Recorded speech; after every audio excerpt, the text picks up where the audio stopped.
temos como proposta, nesta abordagem, termos uma análise com similaridades e dissimilaridades entre o mestre da justiça e Jesus. E daí levantarmos apenas uma questão. Os dois existiram? Um existiu e o outro não?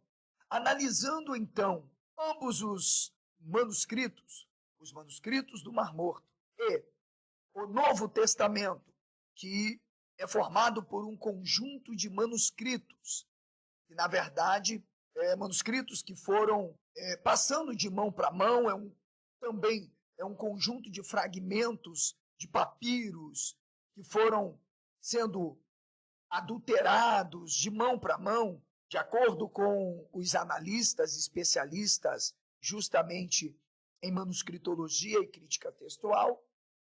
É evidente que não se trata de textos autógrafos, mas cópias e não positivamente fiéis.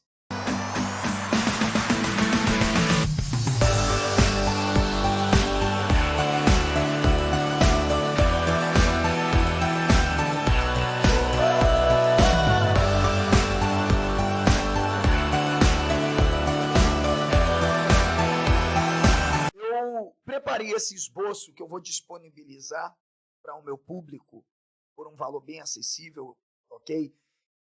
A gente vai trabalhar esse título aqui, esse tema aqui, a nossa abordagem. O Mestre da Justiça e Jesus. Quem existiu? Porém, evidentemente, nós iremos nos dedicar a uma das principais figuras, se não a figura central dos manuscritos do Mar Morto, conhecido como Moré Sadique, mestre da justiça, ou doutor da lei, mestre da lei, são os nomes que podem ser usados e são usados na academia para designar a figura de um líder que, de acordo com os manuscritos, liderou uma comunidade de judeus puritanos, judeus que se achavam escolhidos por Deus, por Hashem, por Javé, né? E não queriam se contaminar, eles não queriam, de fato, ter qualquer contato com as civilizações ao seu lado ou mesmo com grupos da mesma etnia que não comungassem da mesma fé. Esse grupo, ele é considerado um grupo puritano. Esses essênios dos quais nós estamos falando, eles foram fortemente influenciados também por uma filosofia e crença platônica. Isso é comum, porque o Filo de Alexandria também herdou. Aliás, isso está repleto no cristianismo. Os essênios, eles passaram a dar uma forma de interpretação ao texto do Antigo Testamento, sobretudo aos profetas, de forma alegórica.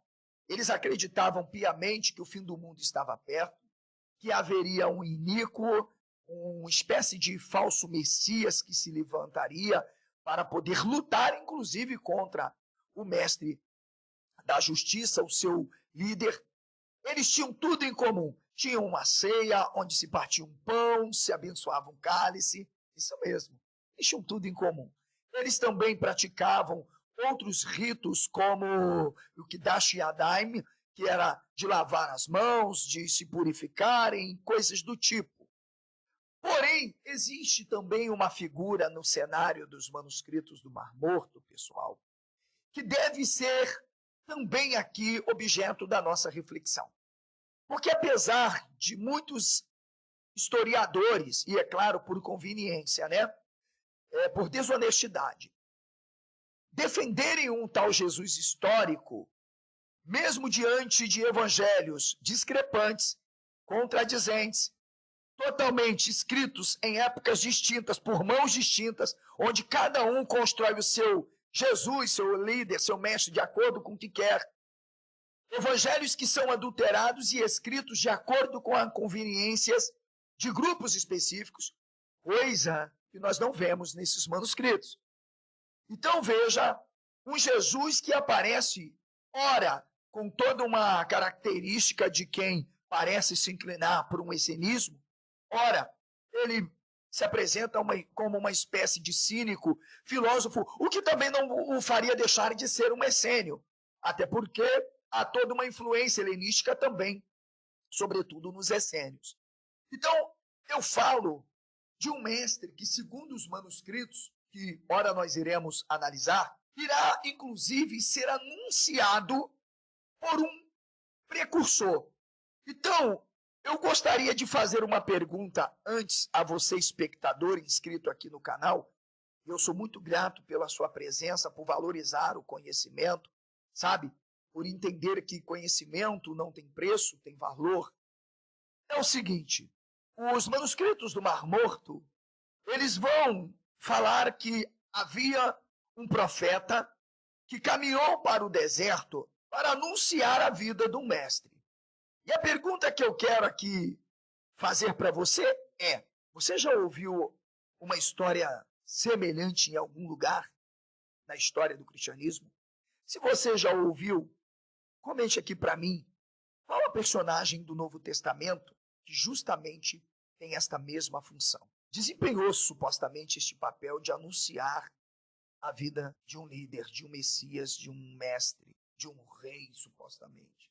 Se bem que, ao falar de rei, os manuscritos também vão falar de ofícios messias, que também se apresentam como reis. Até porque o Messias de Israel tem que ser um libertador, sobretudo um rei que se assente no trono de Davi. Então, para você não fazer o professor se estressar, você já responde aí no chat para mim se esta figura de um profeta que vai para um lugar específico anunciar e até dizer que haveria de vir um maior que ele, se você já ouviu essa mesma história em algum lugar e quem é a personagem que você propriamente deve estar aí pensando.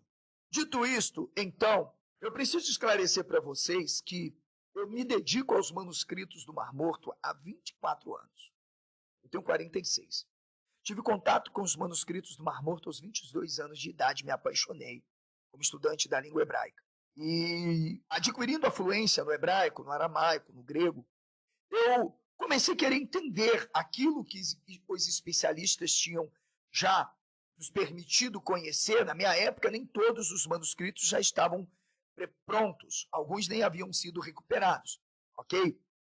Eu fiquei me perguntando por que eles, quando chegaram aos manuscritos do Mar Morto e perceberam que ali tem a figura de um mestre que viveu antes do 1º século, que foi líder de uma comunidade propriamente com 12 discípulos, porque isso era comum, 12 discípulos, tá? Que pregou as mesmas coisas, que viveu os mesmos costumes, viveu os mesmos gostos, teve as mesmas expectativas, falou sobre um anticristo, falou, inclusive, que ele iria dar o direito de alguns dos seus discípulos sentarem à sua direita e à sua esquerda. Aliás, ele também disse que daria uma pedrinha escrita com os nomes dos seus discípulos. Vocês estão entendendo? Esses manuscritos, eles são anteriores aos ditos evangelhos. E nós vamos aqui mostrar para você, espero que não trave, ok? O texto principal que na live de hoje nós iremos trabalhar. Eu vou dar aqui um zoom, ok? Eu estou aqui com os manuscritos do Mar Morto, que foi decodificado por grandes especialistas, os melhores. E entre eles, se não fosse ele entre os demais, nós não teríamos chegado onde chegamos. E por isso, todo o ataque feito a Gilmarco Allegro não tem legitimidade. É possível que você discorde dele de algumas coisas, como eu discordo, mas negar as críticas e proposições levantadas por ele ao analisar os manuscritos é desonestidade para poder fazer média com uma escolinha que tem aí e no mundo que querem a qualquer custo empurrar um revolucionário à la Marx na goela do povo. É brincadeira. Então é esse projeto que eu tenho referência, que faz parte da minha bibliografia, do Martin B. Eberg, ok, Júnior, está na Libronics. E eu estou aqui, antes de tudo, com o chamado CD. CD não é CD de tocar música, não, tá, gente? CD é a sigla dada, abreviada, para Código de Damasco, ou Pergaminho de Damasco, ou Caverna de Damasco. Ok? Veja, os manuscritos, eles são divididos em seções e cavernas.